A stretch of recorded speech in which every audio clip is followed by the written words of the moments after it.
Welcome to the AlphaWarrior Show. We're excited to share diverse perspectives and expert insights with you. Please note that the views and information expressed by our guests are their own and do not necessarily reflect those of the AlphaWarrior Show, its management, or our partners. Each of our affiliates and sponsors and partnerships is a separate entity, and their opinions are their own. Today's content is provided for information and educational purposes and should not be taken as specific advice, whether it be financial, medical, or legal.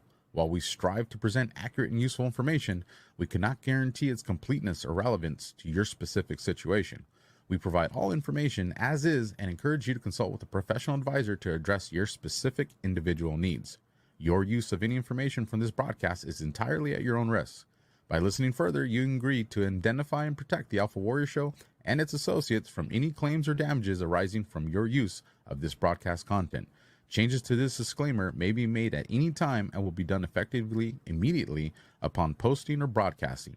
Thank you for tuning in, and we hope you find the episode both informative and thought-provoking. Listener discretion is advised.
Welcome to the next generation of warfare, psychological warfare. In modern conflict, the mind is a potent weapon. Discover General Michael T. Flynn's groundbreaking guide, The Citizen's Guide to Fifth Generation Warfare. Unlock tactics, strategies, and the mindset to navigate this cognitive battlefield that we all find ourselves in. Equip yourself against manipulation and emerge unscathed. Unleash your potential. Order now.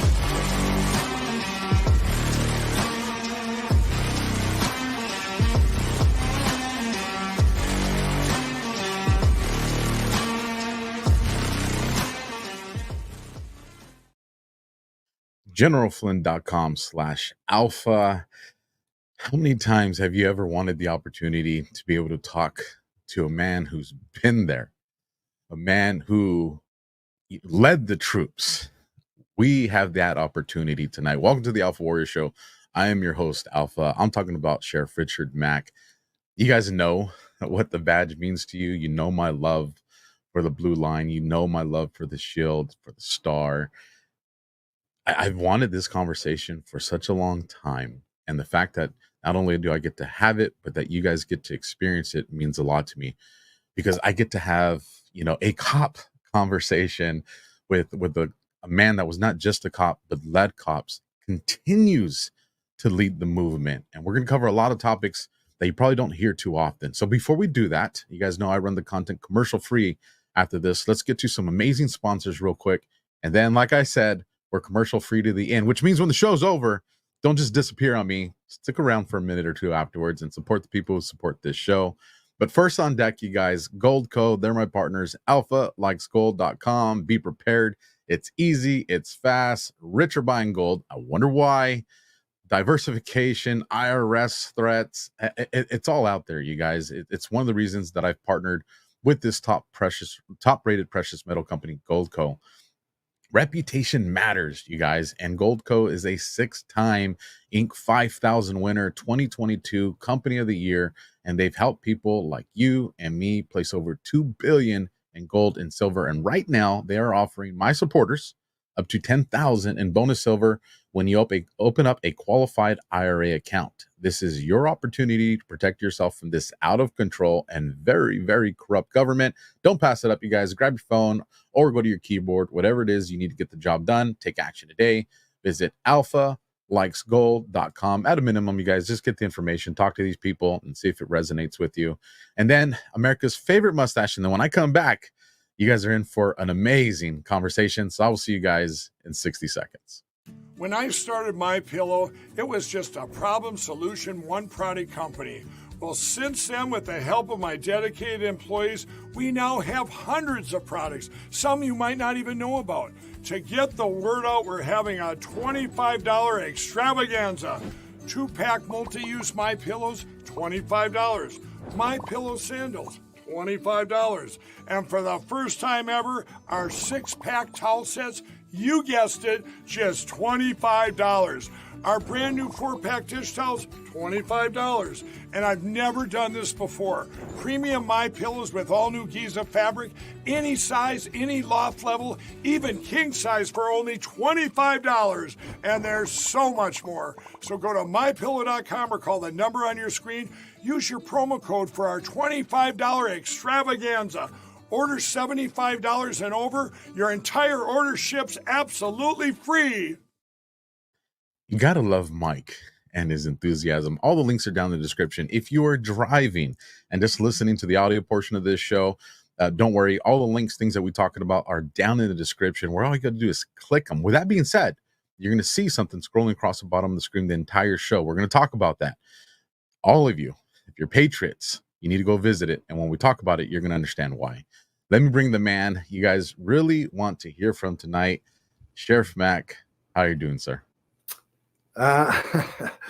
Alpha, what a great introduction. Thank you so much for that and work you've done. And I feel just like you, talking with a fellow cop. I'm really looking forward to the next 45 minutes or so that we're going to be together. And again, thank you so much for having me. Yeah,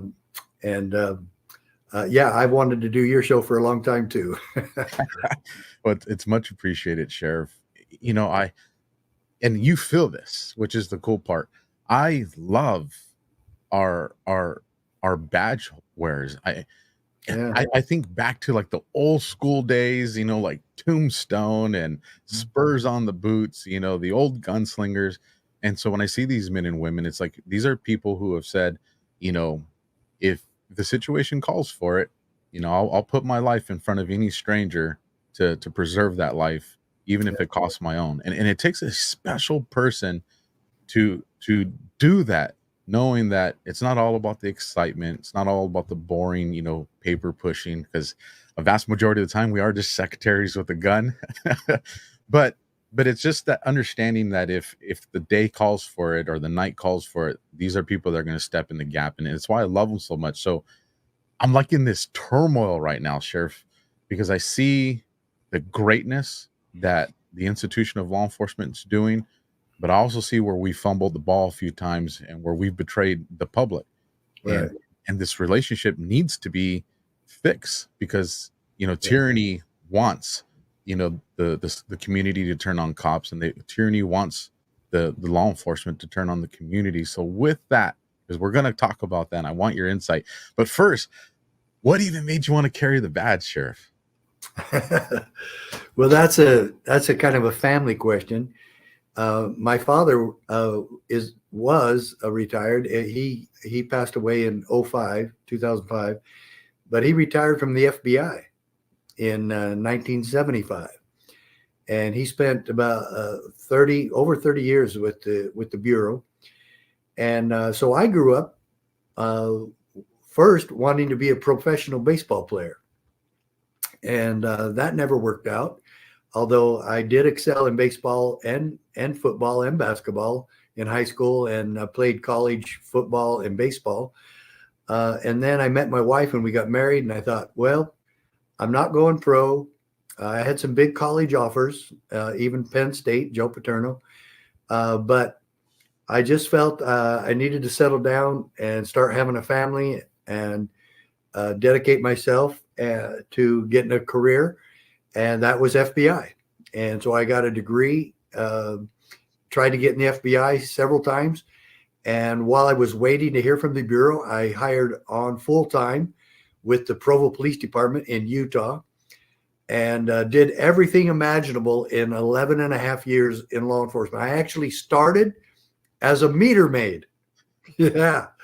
I rode around in the little go-karts and marked tires with the chalk, and went all over the town doing that, and wrote hundreds of tickets a week. And I now have to repent. I've tried, seriously, since then, I've really tried to repent.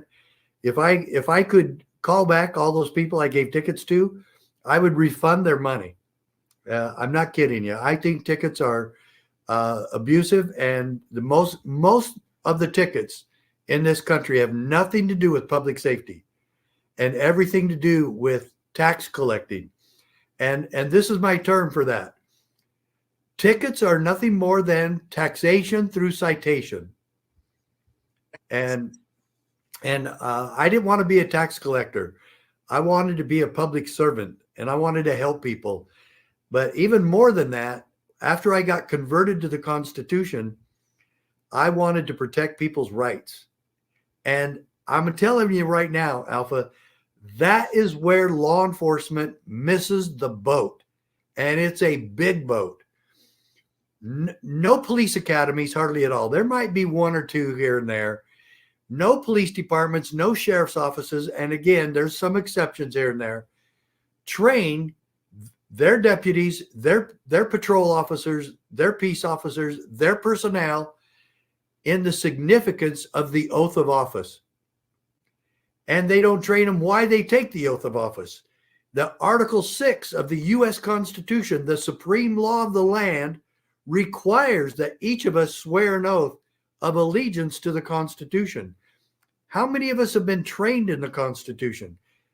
How many of us even know the proper role of government and our responsibility in preserving our constitutional republic? Where does law enforcement fit in preserving the God-given rights of the people we work for and in preserving our sacred constitutional republic?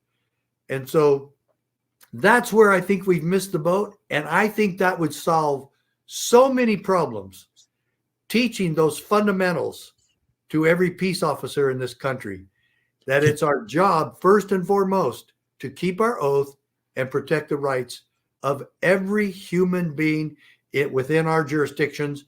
And that includes every race, creed, or color. And it doesn't matter what your nationality is, and it doesn't matter who your daddy was.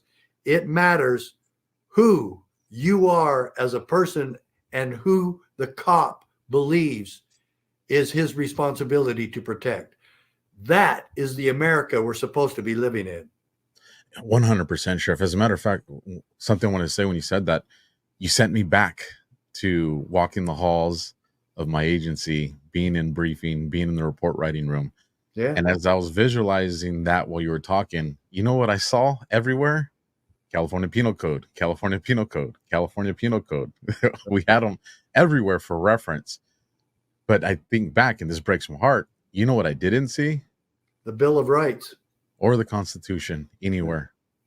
You know, not the, you know, the little pocket, even something as simple as a little pocket Constitution was nowhere, because the only time we ever 100%, 100%. And it's why, because, you know, I think back to the academy days, and what did we cover when it comes to the Constitution? It was Fourth Amendment. Well, and case law. Yeah, because we studied case law. Yeah, liability. Case law very seldom really got to the crux of the matter. It was an opinion of the court at the time, and so no, I want to know the fundamentals that the founding fathers said, and the intent of the founding fathers. because I've seen the courts get it wrong lots of times. So have you. And when the Supreme Court gets it wrong, what do we do? You know, there is a solution for that too. There is, and it bumps me out. So one of the things that I try to convey to my audience, or even when I go on like X and these different social media platforms, is I know there's a disappointment right now and an expectation that they have in law enforcement, especially for the community that is aware and is learning and well versed in the Constitution. And I tell them, like, listen, you guys, like, our cops are not bad. It's just they go to the academy and you only learn what's taught to you, unless you know there's something to seek for it. Yep. And because I think back now and I'm like, man, how many arrests did I make that were in violation of the freaking Constitution? Yep. And it wasn't because I had a nefarious heart or a bad heart, because I would have gave my life for anybody if it came down to it. It's just that's how I was taught. That's how I was trained. And I truly believed in my heart, okay, I'm enforcing the law. I'm doing my job. Right. And so, man, there has to be a re-education for our men and women to be like, you know, the penal code that is thicker than the Bible should probably really be like this big, you know, like when it comes down to it. And I tell people there's a plus side to that. And I'd like to get your thoughts on this, Sheriff.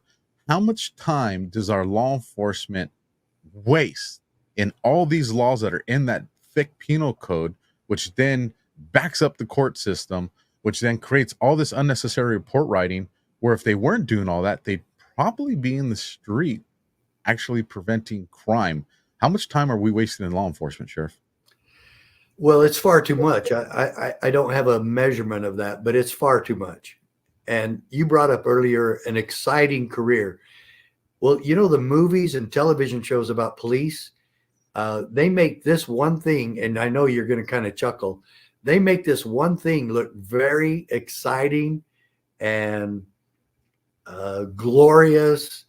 And man, I want to be a cop so I can get involved in stakeouts. Now there's a boring something for you that the movies make look like, oh, this is so exciting. I'm on this stakeout. You know, you're usually sitting in your car somewhere with a few other detectives and officers, and you don't even get to go to the bathroom.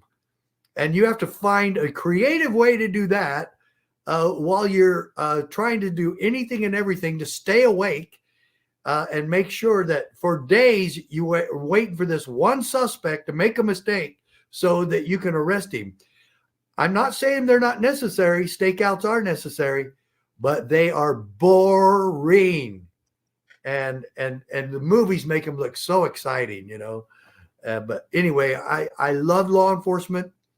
I love the 20 years I was in law enforcement. I was sheriff 8 years. And I dedicated myself to making sure that the deputies, we had our own. See, these pocket constitutions here, they're too long. They fit in your pocket, but they don't fit over the flap. So I made my own, the Graham County Sheriff's Office pocket constitution. And I cut off I made it, but it was about an inch shorter. So all they had to do is pull the flap. And I said, and it was required to keep it. It was like part of the uniform. You had to have that on you. And I would ask officers, hey, I got your police report. Where in the Constitution do you justify the action you took? And we would study that in all departmental meetings. We would study the Constitution. We always had a constitutional thought. And then if there was anything that was problematic about any of that, we brought it up and we discussed it in our departmental meetings we had every 3 months. So I was dedicated to this because when I was a rookie cop, I got I got fed up with law enforcement. I got fed up with government. I said, why doesn't anybody keep their oath? Why don't we talk about this stuff? And it was right after I finished my undercover assignment. I had a beard and perm and everything. And I'm telling you, I hated being undercover with a passion. And the first and only time I ever smoked pot in my life was when I was undercover. And you had to, folks. Oh, you got paid to party. I hated every second of it. I hated beer. I hated liquor. I hated smoking. I hated pot. And I guess that's why I was so good at it, because I didn't like doing that. And it was a very successful assignment. But I had 3 little children at the time, and my wife became a single mom because I couldn't be seen with them in public, couldn't go to church, couldn't go anywhere, couldn't go to their events. And I wondered why they asked such a clean-cut guy that had 3 children at home, why they asked me to go undercover. And they said, we learned our lesson. The cops that like to smoke and drink and party, they do that too much, and they get drunk, and we can't have that. And we know you won't do that. And so that's why I got asked to go under. My wife and I had 24 hours to make the decision. We made it, but it really was a strain on our marriage. And she hated it worse than I did. But anyway, I learned a lot. And so it took me back to the Constitution. Are the laws that we're trying to, more importantly, are there laws out there that we should not enforce? How about gun control laws? Is there a cop on the face of the planet that has any responsibility to take a gun away from a law-abiding citizen? The answer is absolutely not. And so you have to ask yourself a question: which laws do we enforce? And the supreme law of the land is the Constitution, and that is what I swore an oath to uphold and defend. And people get really mad at me when I say the Constitution comes first, and the decision about what laws we enforce ended when I swore that oath after I graduated from the police academy. And I've sworn that oath probably 5 or 6 times throughout my career. And folks, it's the most important part of your job as a peace officer in this country. 100%, Sheriff. And like I said, when I was introducing you to the audience, you've continued to pursue making law enforcement what it needs to be. And you ended up founding an organization. Why don't you tell us a little bit about it? Because people have seen it scrolling across the bottom of the screen, are like, hey, what is this posse that I need to join? So I'll give it back to you, Sheriff. Well, it was a organization formed out of my lawsuit against the Clinton administration because they continuously violated the Constitution. And I had it up here with the Clinton administration and all of their overreach and their unconstitutional programs and mandates and policies. And when the Brady Bill came out, it was a gun control scheme that the federal government said the sheriffs of this country will enforce it for us for free. And if they don't, we will arrest them. That's absolutely true. I have it right here. The quote in here about the threat of arrest is in this little book. Every one of you should have this book. Okay. Supreme Court case for state sovereignty.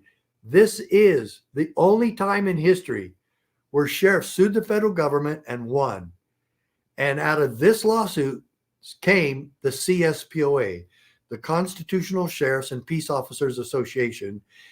There's 2 problems with the Brady Bill. One, it attempted to commandeer the office of sheriff nationwide for federal bidding. On 2, an unconstitutional statute about gun control. And so I said, 1, I took an oath and I don't do gun control. 2, you have no authority to tell me to do anything or any other sheriff. I filed the lawsuit. I got help from the NRA. And when I called the NRA, I said, I don't know what to do about this. I told them who I was, what I wanted to do. I want to sue the federal government. And Richard Gardner was the lawyer I was speaking to. And when I told him all of that, the next line out of his mouth changed my life forever. And he said, Sheriff, we've already been preparing the paperwork on this case, and we've been praying that you would call. And I said, well, you don't even know me. I'm not even a member of the NRA. He goes, we needed a sheriff, and you're the first one to call. And I said, great, let's go for it. And so, folks, this is the credibility upon which the CSPOA was founded, Constitutional Sheriffs and Peace Officers Association. Let me read to you real quickly the threat of arrest that is in the Brady Bill. This is word for word.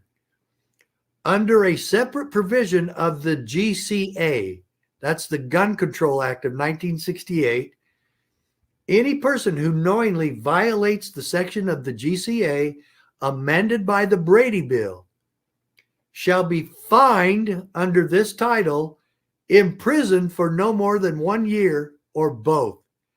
Well, it says that the Cleos, or the sheriffs, they call us the Cleo. That's one place you can see documentation that the sheriff is the chief law enforcement officer of the county. And I totally agree with you. We should only have sheriff's offices because they're the only ones elected by, for, and of the people. And the chief of police is a bureaucrat. God bless every one of them, but he's a bureaucrat and he answers to the city council or to the town manager. He doesn't answer to the people who are really in charge of our government. And the sheriff does. And he is the only elected law enforcement officer anywhere in the county and anywhere in this country. But do you really think that we should have gone along with this abomination? That the sheriffs would start, if I would have lost this case and the six sheriffs joined me in this. So a total of 7 out of 3,086 fought this and said, no, this is horrible. We shouldn't do this. If we would have gone along with this and said, oh yeah, we don't like it, but you know, you're the federal government and you give us all these grants, so we'll do what you say. Oh, what a horrible mistake, because they would have become in charge of your sheriff. Your sheriff would have been a puppet of the national government. And somewhere, somehow, this would have had to have been fought. And we did. And I totally take my hat off to the 6 sheriffs that joined me in this lawsuit. Sheriff Prince and I went to the Supreme Court in December of 1996. James Brady was there, for whom the Brady Bill was named, the press secretary to Ronald Reagan, who was shot during the assassination attempt on Reagan in March of 1981. And so this had huge historical significance. And there were 5 Brady bills scheduled to be passed 1 year after the other. Howard Metzenbaum introduced Brady Bill 2 just 2 weeks after I filed on the first one. I filed February 28, 1994. He issued that recommendation to pass Brady Bill 2 in March 1st, 1994. It was held up and it stopped in committee because we were already suing on number 1 and they wanted to see what happened.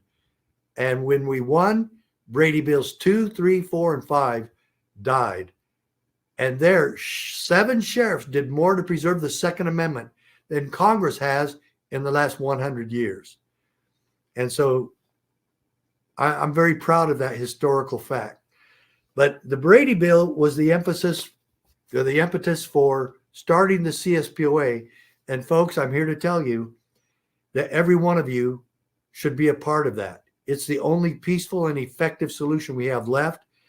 And the posse, the CSPOA posse, we train you how to become a posse member in your own county and how you work with your sheriff to erect the barriers against the encroachments of the federal bureaucrats and other bureaucrats who would destroy our Constitution and oppress the citizens. Right now, folks, the greatest enemy to our God-given constitutional American liberty is our own federal government. And we must rein them in, and we must stand firm with our sheriffs and with our deputies and with our sworn-in posse members such as yourselves. Become a member today and help us in this holy cause of liberty to take back America county by county and one good sheriff at a time. But this needs to happen right now. I absolutely agree with that. And people are always asking, Sheriff, well, what can I do? What can I do? What can I do? We got you covered. We got you covered on that. You've got to get involved with your sheriff. You've got to get involved in this. Jefferson said, to think that we would preserve liberty without the citizenry being involved is impossible. You cannot be ignorant and free. Therefore, you must be educated. You must be educate your sheriffs. Make sure he gets there, and sponsor him to come to our September 7th event in Orlando, Florida, which is going to cost about $550 per sheriff. We're going to have 500 to 1,000 sheriffs all across the country at that conference getting prepared to save America from what's coming on November 6th. And I'm telling you, win or lose for Trump, this is really going to be bad because violence is going to erupt if he's elected, and our Constitution is going to be destroyed if he's not. You know, those are the two possibilities. And I completely agree with you, Sheriff. One of the things, and I recognize this very early on in my career. It's just funny that 20 years later, I see the relevance of it. But one of the things that I recognized was, Southern California is where I did my duty. Mm-hmm. And, we get a burglary call. Well, it's a past burglary. It's at the bottom of the totem pole. And so I'd show up to this, this victim's house, Sheriff, and there's the earful. I've been waiting for 2 hours. I've been waiting for 3 hours. And, you hear, you're never around when we need you. 100%. And so I let them get it all out. But I did realize something that worked. Maybe I saw another cop do it. I don't remember how I came across doing this, but I knew it worked. And so when they're all done, I would just say, ma'am, sir, whoever it was, how many cops do you think are working right now? And, we were a city of somewhere between 60, 86,000 at the time, Cathedral City, right next to Palm Springs. And they would say 30, 35. I said, what if I told you it was 4 cops, a dog, and a sergeant? What? Right? I'm like, that's what you have. And my other partner, that big accident you saw on the freeway, he's over there. This partner arrested someone, so he's on his way to go take someone to county. This guy's over there at the school because a kid got caught with weed at school. So it's me, a sergeant, a dog right now. That's what's going on, and we got to make sure that somebody is pushing that black and white around the streets. And sure, once they learned that, you could tell that there was an understanding. Still upset, but there was an understanding. Right. Well, 20 years later, I look back at those times, and I'm like, what law enforcement, needs to remember, if they don't know to begin with, and the community, is I truly believe that this tyrannical government wants that chaos to unfold. Yeah, they do. And well, look at what they did to the people who did go to January 6th or who just stood outside. And I know they went after you and you didn't even go. And they came after me and I didn't go. I told people not to go. And, the Washington Post was so disappointed that I wasn't there because they were already going after me. We know you helped plan this, Sheriff. And I said, I told everybody not to go because we would be playing into their hands. Don't go. It's a setup. And I didn't know all this was going to happen, but I was certain there was going to be paid provocateurs. There was indeed FBI in plain clothes that we still don't know really what their purpose of being there was. We just know they won't tell us the truth. And that investigation has never been conducted or completed. And what we know is the FBI did not do one time that what they're required by the Constitution to do. And that is when you go into the jurisdiction of someone else, into a different county or city, other than Washington, D.C., where this supposed crime happened, you have to respect the extradition laws of this nation. The FBI did not obey that one time. And every one of those defendants at this point who are still having their rights abused by the federal government and the FBI should be filing a complaint at the FBI and federal government, and every judge should be respecting their motion to get out because they were not properly extradited by the FBI. And the FBI just violates the law all the time. They become weaponized. They become criminal. And I have one suggestion for the FBI. Abolish them and start over. And only be an FBI or federal law enforcement agency that only does that which is allowed and delegated to the federal government.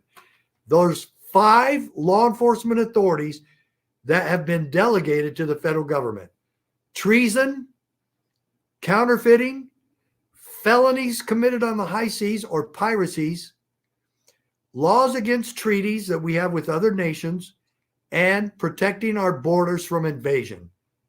That's it. That's the only law enforcement authorities they have. Anything outside that must be referred to the 10th Amendment and enforced by the states. Now we have out of control federal bureaucracies that think they can do anything they damn well please, and that they are the only judge of the breadth and extent of their own authority. That is an abomination and a lie, and it's criminal. They have stolen authorities that they do not have, and both the IRS and FBI have been used for decades as political hitman against the president's enemies. And Barack Obama did that when they refused to have the IRS authorize any 501c3s for anybody that had freedom or constitution in their names. That very existence of that situation was unconstitutional and still is, and there should be no IRS because they have no authority to exist. FDA, no authority. All the states can handle taking care of all of those situations, and I am fed up with the feds. I am completely fed up with you too. And you just spawned one question that I definitely want to ask when it comes to what you said in this, their failure to get the jurisdiction. But one of the points I was trying to make in that as well too, Sheriff, is what I realize is if my city decided that they were just tired of us, we don't have the means to control that. Even if you called every guy and gal that works for us, we're outnumbered. So I realized very early on the understanding of, I didn't understand it through the constitutional means, but I understood it through the practical application. Right. We're able to be cops because this community consents to the authority that they're giving us to be cops. But if this community decides we're pulling that back, there ain't nothing we can do to stop that. We don't have the number. Very good point. That's a very good principled point. And that leads me to think now is the tyrannical government knows that. They know that there is not one agency in this entire country. Even if you looked at some of the biggest ones with the NYPD or LAPD, there's not one agency that has the staffing to control their city if the city decided they didn't want to be controlled anymore. So if they can institute chaos, that can get out of control very fast. And that's why people need to go and join this organization and be a part of it so that there is a collaboration between the citizenry and their law enforcement. Like that is the first step of keeping this bridge that they want to burn down to reinforcing that bridge and saying, no, you're not. Cops need to understand what truly is their constitutional authority, what truly is their job.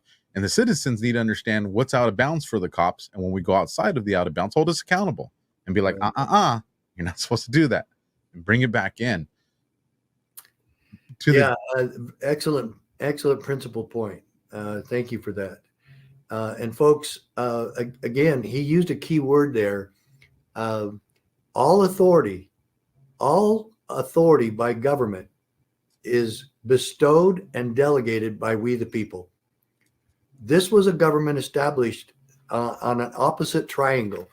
Most governments are like this: the president or dictator up at the top, the monarchy or the oligarchy up at the top. And then it goes down, and at the bottom is the people. All across the bottom is the people. In America, that was turned upside down. The people are in charge, and we are at the top of our government. And the least important in our government was supposed to be the federal government. They have very limited authority. They have very limited powers. The states, or we the people, the states and we the people delegated to the new central government back in 1787, 1789, when the Constitutional Convention was finished. We delegated a few and very discrete powers, but they're enumerated. You can go through the Constitution and you can number the powers given and delegated to the new federal government. And it's not even 40. There's not even 40 powers that were delegated to the federal government. Now they've stolen how many? Thousands and thousands. And it's such a corrupt system of money and grants and entitlements and power And now the states have a grant system that they pay back money that they steal from the states and put those in grants to get sheriffs and chiefs of police to toe the line and do what they're told by the feds, because they know they can't tell us what to do, but they can sure bribe you with all these grants. Folks, that entire system is so backwards. The federal government's spending us into oblivion with now 34 trillion. And what do we know? Next year, 1 year from now, it'll be 36 or 37 trillion. They do not care if they spend money we do not have. And a lot of us have been brainwashed into believing that that's okay. It's not. It's going to cause such a huge crash and a huge problem. And it's just around the corner. Folks, we have got to take our country back. And there is a peaceful and effective solution to doing that. Working with your sheriff, being on his posse, start with our posse, and there's a little monthly fee, $11 a month. This is how we keep going. And right now there's a 1776, the Spirit of 76 special. For $76, you can become a member for 1 year. That's what? That's about $6.50 a month. Folks, get involved with us and be a part of the solution. That's what the founding fathers were depending on. We're part of that top of the pyramid. We are the top. We must stay involved and stay active and stay armed. Completely agree with that. Now, with regards to the FBI, abusing their authority coming into these counties, are they circumventing that law through like a quasi loophole? And what I'm talking about is JTTF, Joint Terrorism Task Force. Because what they do is they end up getting these deputies or these municipal officers a part of this team. And so then when they go into these counties and execute it, are they kind of saying there's an implied consent because they have a deputy on the team without ever actually talking to the sheriff saying, hey, this is what our intentions are? Because it seems really shysty to me. Yeah, that's like the IRS assuming that they can randomly audit people with no base and no probable cause. It's the same thing. It's simply not allowed by law. And most of those raids that happened, I don't know of a single one where a deputy was involved. They didn't want to tell the sheriff's office or local authorities that they were coming in because they knew they were breaking the law, and they may have stopped them. These were lazy, unconstitutional acts, and the FBI just thinking that they can do whatever they want. I really believe that's it. They're very arrogant, and they think they have nationwide authority. And I think it's more that because they think, oh, the entire nation is our jurisdiction. Well, if you read the Constitution, that just simply is not so. The federal jurisdiction is 10 miles square in Washington, D.C., and post offices and military bases. That's it. That's federal authority right there. And they think they own half the land of the country anyway. That's false. That's a lie. And it would just really be nice for once to have federal authorities who know and respect the law. And the worst thing for most law enforcement nationwide is they think that they're here just to follow orders. And that's the Nuremberg defense. And that's the worst thing that any cop could ever get brainwashed into believing. We are not here to just follow orders, just like they did in Nuremberg. The Nazi officers use that as an excuse. You can't prosecute me for the genocide. You can't prosecute me for all these murders. I was just following orders. The cops today say the same thing. I was just following orders. You know what? I'm sorry I did this, but nevertheless, I was just following orders. What a damnable excuse, and a poorly misguided officer who would ever say such a thing. But I've heard that a lot, and I'm sure you did too. I have. I continue to hear that. And for all the perishable skills training that we do to maintain our marksmanship, for all these other things, why don't we have perishable skills for the understanding of the Constitution just as much? We need that. Let me ask you this, Sheriff. from the inception of the CSPOA to today, are you seeing the momentum pick up with active sheriffs that are still in office, or is there still reservations to this because of the political climate that exists? Yes and no. And I'm not trying to be flippant or evasive. During COVID was the greatest surge of constitutional sheriffs across the country. They saw the problems with what the federal government was doing. Imagine that the federal government and other governments as well came out and didn't specifically say this, but said it in action. Some of them actually said it too. We're here to take care of you, and we can declare an emergency, just how to do that. Okay. In other words, as long as we're helping you and taking care of you, we can do anything to you that we want. And Jefferson and some of the other founding fathers warned us about that be careful of the government that comes in saying they're going to take care of you, because they will, and you won't like it. So forcing schools to shut down, forcing businesses to shut down, forcing churches to shut down, arresting people for not wearing masks, firing people for not getting vaccinated, arresting some people for not getting vaccinated. And the story came out loud and clear from even 25 sheriffs in California, some a dozen or so in New York, and hundreds from sea to shining sea of sheriffs that stood up against the COVID mandates and said, we're not doing that here. Now, folks, we need to do that with a lot more and put the federal government on notice. There's some things you're not going to do here ever again. And COVID mandates are one of them. Forcing vaccinations is another. Gun control, gun confiscation, door-to-door confiscation is another. And the sheriffs, if they're united on that, which is what we're planning to do at September 7th, that's why we need your support. We're going to make this. We're going to make this happen, and we're going to reverse that, and we're going to take our country back. Now, let me tell you what Sheriff Glenn Hamilton did from New Mexico and what Sheriff Chronister did from Tampa, Florida. Sheriff Chronister arrested Pastor Rodney Howard Brown for simply having church. This sheriff was willing to violate the First Amendment, freedom of religion, guaranteed the First Amendment right. First right guaranteed in the Bill of Rights, freedom of religion. He arrested the pastor for a misdemeanor, 2 of them, and held a press conference to brag about it. On the other hand, Pastor Caleb Cooper in New Mexico asked his sheriff if he would defend him because, Sheriff, I'm not shutting down ever.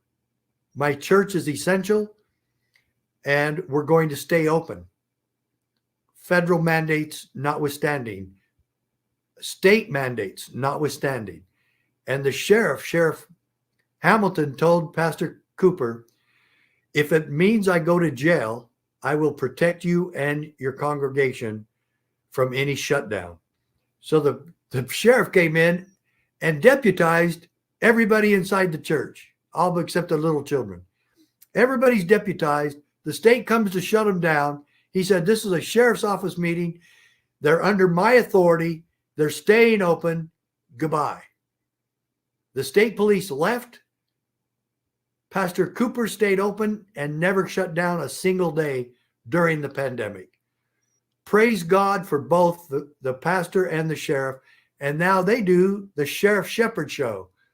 And they will be at our conference on September 7th in Florida, in Orlando. That's how we take back America. And let me ask every one of your followers here on your show, which sheriff do you want in your community? Which sheriff do you want in your county? The constitutional sheriff who defends liberty and defends you and defends your rights and your families, or the one who arrests a pastor? Now we invite the pastors to come to this meeting, but we invite the sheriffs who did the wrong thing during the COVID mandates. We invite Sheriff Chronister to repent and come to our meeting and join with the sheriffs who will stand for liberty. And we invite all of you to help us with this. Folks, we maybe have 3 or 4, 5 months left. We have got to do something right away to save our country. Again, what's it going to look like for America on November 6th of this year? We either get a socialist communist that is going to continue to destroy our Constitution, that is already on its deathbed, or we get Donald Trump, who they are going to go after with a vengeance worse than they already have, and the violence that will happen on November 6th, as soon as they announce Trump as a winner. What do you think that looks like? We've got to be prepared for both. And the sheriffs are the solution. I got goosebumps when I hear that call to action. To the audience that's listening, think about the influence and pressure. If 1 million of you went to CSPOA tonight and signed up, that Sheriff MACK and the team over there at CSPOA could say to other sheriffs that have held reservations, but just so you know, we just had another 1 million people sign up, and another 100,000, another 100,000. That it touched my heart. That gave me a lump in my throat. Thank you. Keep going. Because that's the kind of influence we the people were intended to have. Yeah. And that's what makes these other sheriffs that are just, they want to, but yeah, they don't want to lose the career or the pension or whatever the motive may be, to be like, you know what, I better jump on this momentum before I end up on the wrong side of the tracks. Right. And that's the power that we the people have. So get involved. Like, this is the first way to get involved. And everybody always says, I want law enforcement to be fixed. Like Alpha, I back the blue, but I'm upset. Well, this is how you fix the being upset part, is that communication where you and your cops are going to the same meetings, you're getting the same newsletters, you're watching the same, podcasts, and you're going to the same events. Like that reinstitutes the family that this tyrannical government keeps trying to divide and say, hey, these are the brown shirts and these are the peasants. That's what they want. That's the relationship they want everybody to see. And we can fix that. We can change the course on what their intentions are. And Sheriff Mack, you and your team have been doing that. A few more questions before I let you go. When we look at, this push that this corrupt government wants right now, do cops understand their authority to be like, no, I'm not going to do that? Or do you think cops are afraid of that thing that exists in all our policy, insubordination? Yeah. How can cops that are, because there's a lot of active duty cops that are watching this show, and I love the fact that I have that in my audience. For those guys that are like Sheriff and Alpha, like, I want to, man, but the second I say no, they're going to hit me with this insubordination. What's the outlet to protect them from that? It's the oath of office. And so if anyone ever in authority tells you to do something that is unconstitutional or unlawful, you have every right and you have every responsibility to stand against it. In the military can be charged or pursued for insubordination. Same with police. If you capriciously just disobey an order, if that order happens to be unconstitutional and unlawful, you are completely covered. And the what is it? When somebody blows the whistle, whistleblowers. Yeah, that's it. Whistleblower laws now are protecting you. The Constitution protects you. And when you can turn to the Bill of Rights and say, I could not go door to door and take that gun from that woman who needed it for self-defense, and other cops were beating her to take her gun, and I stopped them because I know that this was against the law, that it was improper. And we need cops standing and doing just that. The supreme law of the land, the defenders of our Constitution and the protectors of liberty. That's what every cop is. And you are the last line of defense between the thugs in government and the innocent Americans. Which one are you going to side with? So please, All the officers in this country, all the deputies, all the patrol officers, all the detectives, chiefs of police, no matter where you work or who you work for, study the Bill of Rights, memorize the principles in each one. There's about 27, 28 rights detailed in the Bill of Rights. You don't have to memorize them all word for word. Just memorize the principles in each one. Number 6 details due process. You should know due process that is guaranteed to the American people.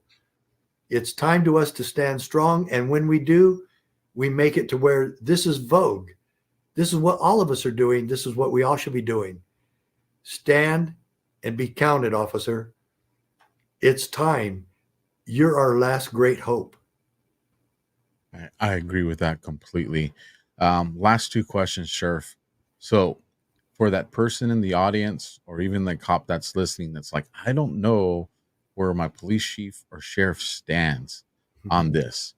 So for that cop that wants to go walk into his sheriff's or police chief's office tonight when he gets onto the shift, or to that citizen that wants to make the phone call, what's the one question they can ask the leader of their local law enforcement that's going to let them know where they stand? Well, you could ask them, are you a constitutional officer? And do you know what that means? And then ask them, how about if we have Sheriff Mack come in and give us the Constitution for Law Enforcement seminar that he does all across the country? That will probably tell you, their response will probably tell you your answer. Say, why not have this? The man was the first sheriff in American history to sue the federal government and win a case at the U.S. Supreme Court. Shouldn't we know and understand what that case was? Why haven't we ever heard about that case? Let's invite Sheriff Mack to come in and talk about his case and see how that applies to us. It's about the only law enforcement lawsuit ever to be won at the Supreme Court in our nation's history. So you ask that question to your chief or to your sheriff, you'll have your answer by the end of the day. I'll bet you'll know by the end of the conversation. And then you might need to do what a lot of New York cops, go work in Florida. Might have to consider that. But I agree with you on one thing. You know what? Oh, actually everything so far today. But you said something. Most of the cops are good people. If you put the right information in front of the right people, they'll usually do the right thing. And that's what I think should happen here. And we need to make obeying and honoring the Constitution a vogue issue for our law enforcement brethren and sisters all across the country. I agree completely with that, Sheriff. You know, I've had some time since my badge has been sitting in a shadow box to think, you know, how can I help my brothers and sisters that are still defending the badge in the community, you know, and I've realized a lot of things that I didn't know. You know, hindsight's always 20/20, you know, fortunately, unfortunately. And, you know, there's a lot of reformations that need to take place in law enforcement and our judicial system, like the weaponization of the plea bargain system, you know, the violation of arrests that we're doing according to the Constitution. Like this can really be a beautiful and noble profession as it was intended to be if we can just educate, you know, cops and the community and do it in collaboration. My final question, the question I've been wanting to ask the most since we started this, and then I'll give it to you for your final thoughts, Sheriff. What do you miss the most from back, you know, and whether it was back when you were pushing a black and white or whatever color your guys' units were, or, you know, maybe being a sergeant or the sheriff, what do you miss the most? I would say when I was school resource officer, I miss my association with the schools, the kids, working with the kids on patrol, going and walking around schools in my uniform. I miss the kids. I also miss my association with the other officers. Really love that. We played softball games. We were in the city league. Our police team was called Pigs. And so we were able to kid with each other and with the community. But I miss those days, my association with the other police and my association with the kids. And because of my position as school resource officer, I had that opportunity more than most cops. But I loved working with the kids, and I loved protecting children, which I did a lot because I was the child abuse specialist, because I handled all the calls from 12 different schools for about 3.5 years. So I miss that. And I think maybe one other, I know I should have kept it more specific. I loved making a difference. And that's what I still love about the work I do today, going around the country and making a difference for America. And so every police officer can do that. You can make a difference for America, and especially the America that exists in your jurisdiction and county. I love that, Sheriff, and I appreciate the response. For me too, there's two things, and it's just, I mean, there's a bunch. We could do a whole show just talking about what we love and what we miss. We could. You know, but two things that I just can't separate one from the other. The first one, and it goes to what you mentioned as well, I miss those late nights where we'd park in the back of the old gas stations and we'd have our drinks and our flower seeds, you know. Side by side. Yeah. Side by side. You see that nationwide, side by side patrol vehicles and the cops talking. How close can we get these cars together without scratching paint? Yeah, you know, right. I miss those. I miss those conversations. I miss the friendship and that camaraderie. And the other side, from the enforcement side, that I miss was when I would go to those calls that were, you know, when people call 911, it's not because they're having a good time. You know, that is the worst situation they can find them in. And when I would show up, and these people didn't know who I was, didn't know my name, you know, outside of what was on my uniform, never met me, and were terrified. But the second I showed up, because of what I was wearing, because of what was on my chest, there was this look, Sheriff, that I could see on their face of hope and everything's going to be okay. And none of the other things I've ever done in my life have ever been able to replicate what that felt like. And I miss that. I miss that. Yeah, I hear. I agree. Yeah.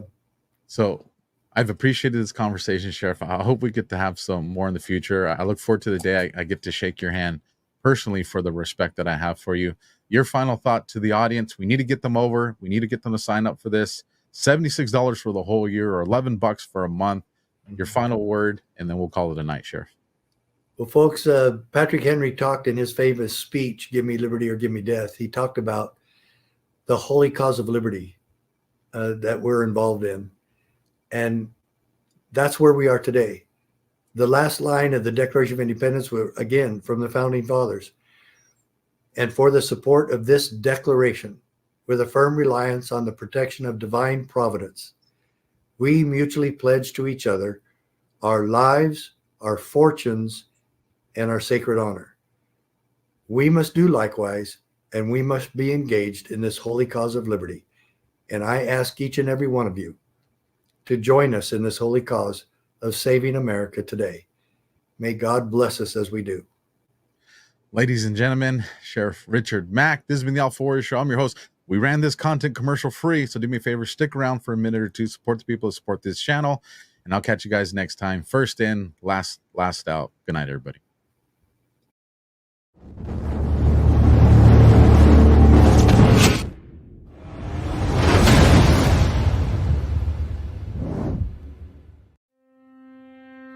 Science proves that a healthy immune system is the body's first defense against the smallest of ailments to the most catastrophic. Coriolus versicolor is the most sought-after, all-natural supplement for both humans and pets to help boost the immune system. There are over 400 studies worldwide on its effectiveness in humans, including Sloan Kettering Cancer Center, MD Anderson Cancer Center, and now from the University of Pennsylvania School of Veterinary Medicine. Together, we can help reverse this terrible tide now plaguing your loved ones and give them the immune-boosting supplements that they need.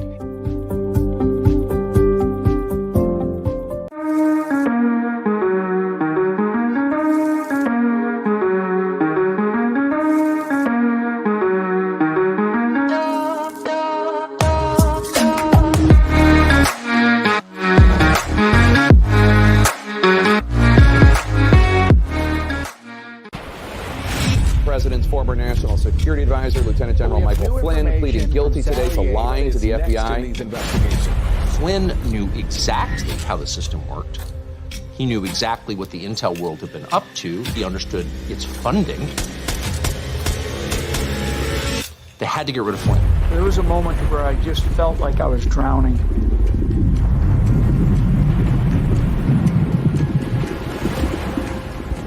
So I'm in there with these other political appointees. They're all supposed to go in there and tell what they believe to be the truth. What they did was they took my assessment and they wanted me to change it. And I was like, I'm not changing it. He was, by definition, the most dangerous possible person for Donald Trump to hire. President Obama said, but I do have one specific recommendation. Stay away from Michael Flynn. He's bad news.